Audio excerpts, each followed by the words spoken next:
knows who broke? Everyone has a theory. I know. Who broke it up? John. John did. Yeah.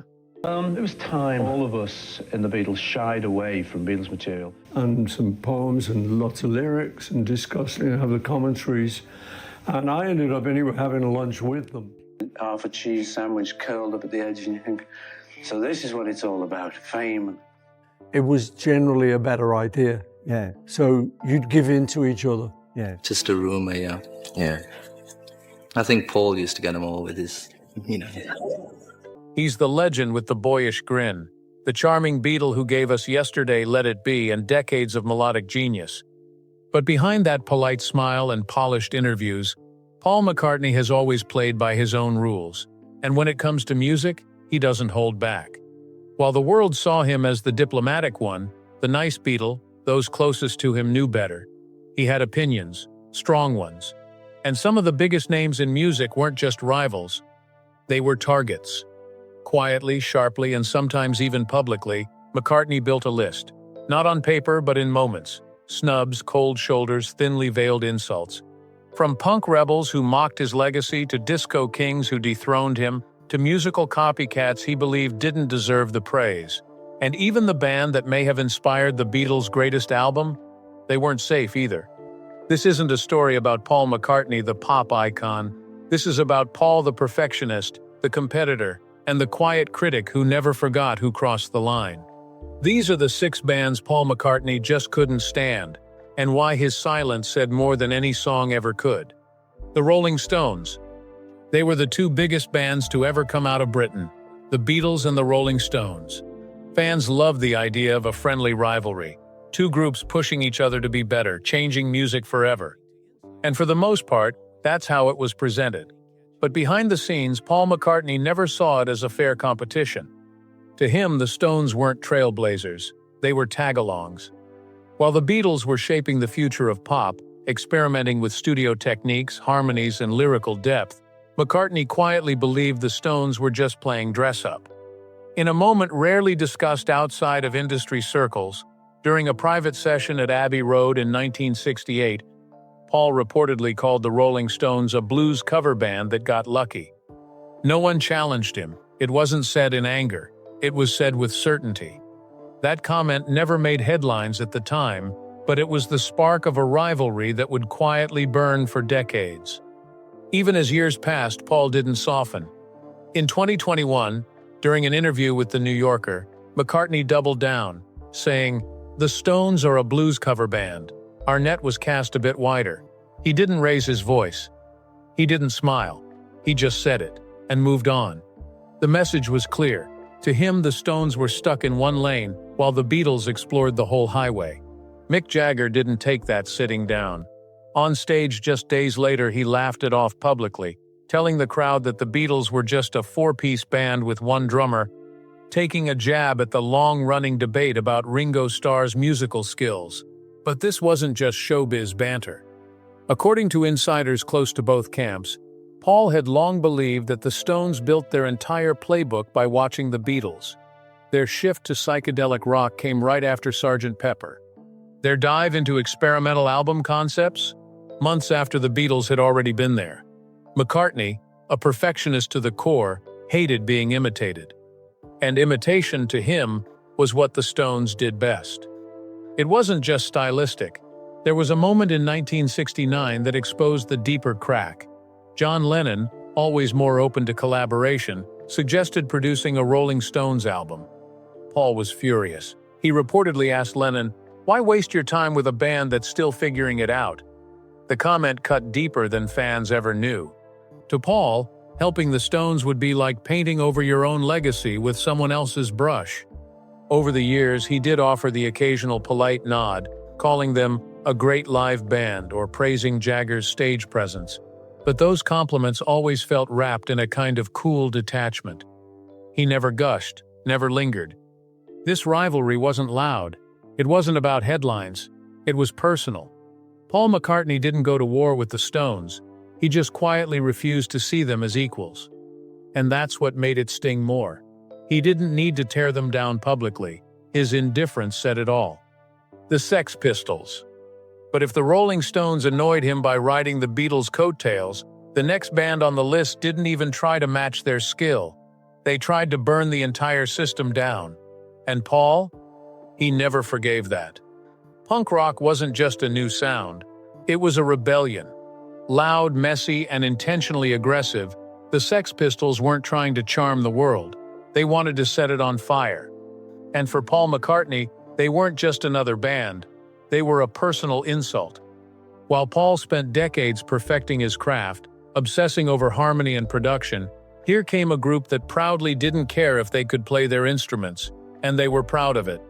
That alone rubbed Paul the wrong way, but it got worse, much worse. According to those close to him, McCartney once described their music as an assault on the ears. Not because it was different, but because it felt like it was mocking everything he stood for. The feeling was mutual. Johnny Rotten, never one to miss a shot, publicly called Paul a dinosaur, a relic from an industry punk was trying to destroy. It wasn't just music, it was war. One former Wings bandmate even claimed that the Sex Pistols used Beatles posters for target practice during rehearsals. It might have seemed like a joke, but it didn't land that way with Paul. He tried to laugh it off, said it didn't bother him. But friends noticed the shift. The tension in his jaw, the silence, the way he'd changed the subject whenever the Pistols came up. The final straw came in 1977, when both bands were recording at London's Air Studios. Paul spotted members of the Pistols in the hallway and, ever the professional, extended his hand. Sid Vicious didn't shake it. Instead, he muttered, "Establishment sellout." Paul didn't respond. He just turned and walked away, and that was it. From that moment forward, he never acknowledged them again. Years later, when punk had evolved and the Pistols were seen more as cultural symbols than actual musicians, Paul softened just a little. He admitted punk had shaken the music industry out of its comfort zone, that it had forced change. But when asked specifically about the Sex Pistols, he gave only a tight smile and muttered, "Not my cup of tea." That's all he said, but his eyes? Cold. Focused. Done. Paul McCartney didn't mind change. He just couldn't stand when that change came with disrespect. And to him, that's all the Sex Pistols ever brought to the table. Noise, attitude, and a middle finger to everything he believed music should be. Oasis. But the next feud on his list wasn't built on hate. It was built on admiration. So much admiration, in fact, that Paul felt smothered by it. Paul McCartney had dealt with copycats before, but none were as bold, brash, and unapologetically obsessed as Oasis. In the 1990s, British rock came swaggering back, and at the front of it were two brothers, Liam and Noel Gallagher, who didn't just admire the Beatles, they worshipped them. And they wanted the world to know it. The haircuts, the sunglasses, the album art, the attitude, everything screamed, "We're the new Beatles," and Paul noticed. At first he played along. He smiled in interviews. He said they were a good band with a lot of energy. But behind closed doors, the praise stopped. Privately, Paul wasn't impressed. He didn't see passion. He saw imitation, shallow, calculated, and hollow. He once told a friend, "They're chasing ghosts. They want the credit without the journey." What really crossed the line was when Noel Gallagher declared Oasis bigger than the Beatles. It was an obvious callback to John Lennon's infamous 1966 quote about the Beatles being more popular than Jesus. But Lennon had said it with self-awareness, with context. Noel? He said it with arrogance, and Paul hated that. To him, Oasis was skipping the struggle. They hadn't earned their place. Their music was loud, repetitive, self-important, none of the soul or depth that Paul spent his life chasing. It wasn't enough to use the same chords. "You've got to live the life," he told one longtime collaborator. "Otherwise, it's just noise dressed up as nostalgia." Even worse was the way Oasis behaved. They didn't just idolize the Beatles, they acted like they were owed their legacy. Noel and Liam referred to themselves as the rightful heirs to British rock, throwing around quotes about Sgt. Pepper like they'd written it themselves. Paul saw through it. He could respect ambition, but entitlement? That rubbed him raw. And the more they leaned into the comparison, the colder he got. Years later, he would still occasionally nod to their early success, but you could always hear the distance in his tone. There was no warmth, no real approval. Just carefully chosen words and a look that said, "Nice try." The Monkees. But Oasis weren't the first band to ride the Beatles' coattails. Long before the Gallaghers, there was another group that took imitation to an entirely different level.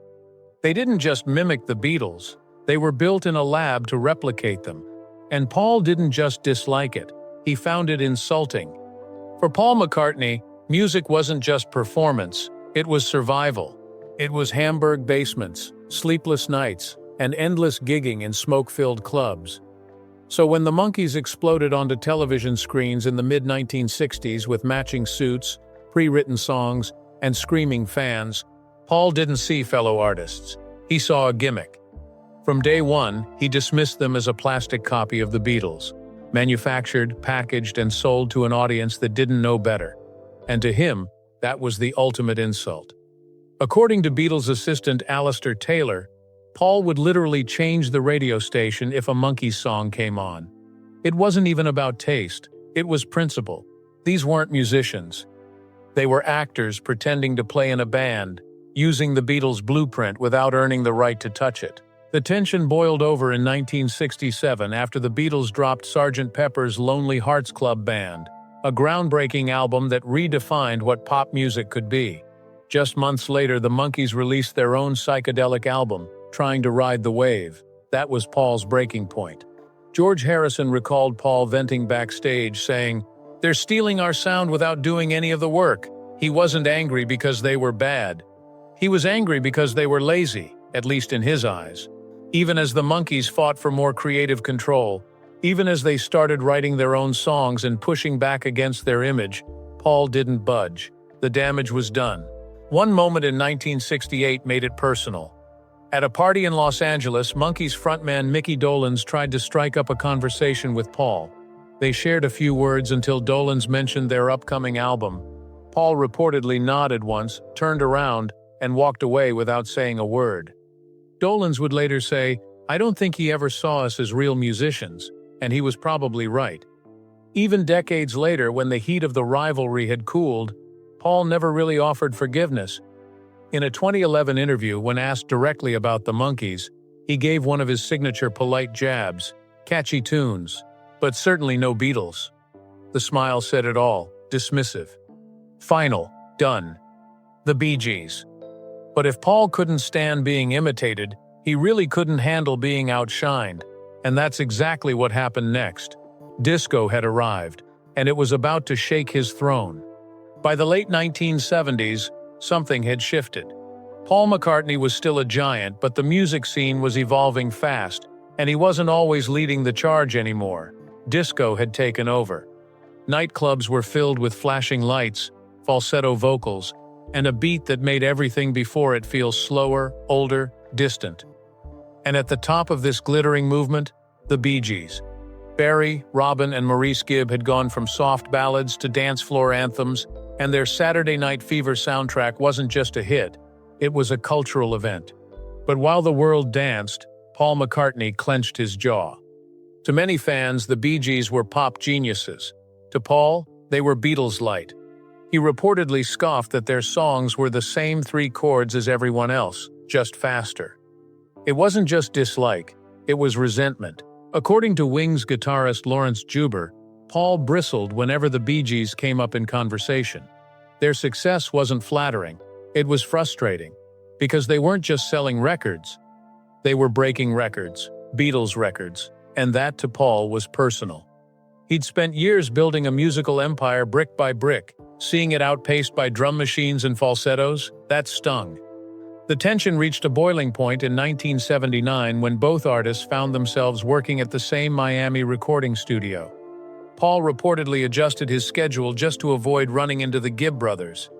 One engineer remembered casually mentioning that the Bee Gees had just broken another Beatles milestone. Paul's response? Silence.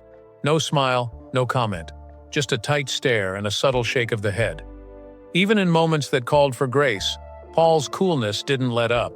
When Maurice Gibb passed away in 2003, McCartney released a short, sterile statement, a few polite sentences. No warmth, no tribute, no mention of their impact. Compare that to the heartfelt, personal tributes Paul gave for artists like David Bowie, George Martin, or even Prince, and the message is clear. Whatever professional respect he might have mustered in public, the rivalry ran deeper. This wasn't just about disco. It was about watching his grip on pop music slip and seeing it handed to a group he never saw as equals. The Beach Boys. But the next rivalry on Paul's silent list was more complicated. Because it wasn't just about competition. It was about admiration, inspiration, and a quiet refusal to admit how deeply one American band had actually changed the Beatles' path. Of all the bands Paul McCartney ever spoke about, none left him as conflicted as the Beach Boys. He called God Only Knows one of the greatest songs ever written. He praised their harmonies. He even admitted, on rare occasions, that Pet Sounds inspired Sgt. Pepper's Lonely Hearts Club Band. But there was always a hesitation, a subtle pause. Like the admiration never quite sat comfortably. Because deep down, Paul knew what many fans didn't. The Beach Boys didn't just influence the Beatles. They pushed them. Hard. And Paul, the perfectionist, didn't love being pushed. He respected it, but he didn't celebrate it. When Pet Sounds dropped in 1966, it wasn't just another record, it was a revelation. Paul became obsessed, reportedly playing it on repeat and studying every detail. George Martin, the Beatles' legendary producer, later said that Pet Sounds lit a fire under Paul, that it was the direct spark for Sgt. Pepper. But when Brian Wilson began working on Smile, his next ambitious project, Paul watched closely and critically. As Wilson struggled with mental health and pressure from his label, Paul's empathy thinned. "If you can't finish what you start," he reportedly said at the time, "you shouldn't be in this business." That line stuck with those who heard it, not because it was cruel, but because it was revealing. Paul didn't just admire brilliance, he demanded endurance. And to him, Brian Wilson flinched when it mattered most. Things took a darker turn at a 1967 dinner party at Wilson's home. Paul, in front of guests, reportedly called several Beach Boys tracks repetitive and simple. Wilson didn't respond. He just went quiet for days. Friends say he was crushed. Not because it was a critique, but because it came from the one person he hoped would understand the pressure of creating something groundbreaking. Paul may not have meant it as a jab, but to Brian it landed like one, and the distance between them never fully closed. Even in later years, Paul's compliments always came with a cushion. "They had lovely harmonies," he once said, "but I think people overstate their influence." When praising God Only Knows, he'd follow it with "for American pop" of that time. Always qualifying. Always limiting. As if giving full credit might diminish the Beatles' place in history. Music historian David Leaf once said it best. Paul respects Brian's work, but he'll never fully admit how much it shaped the Beatles. And maybe that's the deepest rivalry of all. Not one built on insults, headlines, or sabotage, but the kind you keep quiet, the kind that lingers behind the eyes. Because to admit that someone else helped shape your legacy? That's harder than any public feud. So, what do you call it when one of the most celebrated musicians in history quietly builds a list of artists he couldn't stand? When praise is rare, insults are subtle, and rivalries simmer just below the surface for decades, you call it control. Paul McCartney may have been the charming face of the Beatles, but underneath the charm was a man fiercely protective of what he built. These weren't petty feuds. They were personal lines in the sand, drawn whenever he felt someone disrespected the art form he lived for. Whether it was the Stones riding the Beatles' wave, punk rockers mocking his legacy, or pop stars outselling him with songs he saw as disposable, Paul kept score, sometimes with a cold glance, sometimes with a quiet insult, but always with precision. And the deeper pattern? It wasn't just about who he disliked. It was about what they represented. Lazy imitation, loud arrogance, manufactured fame. Or worst of all, competition that was just a little too good.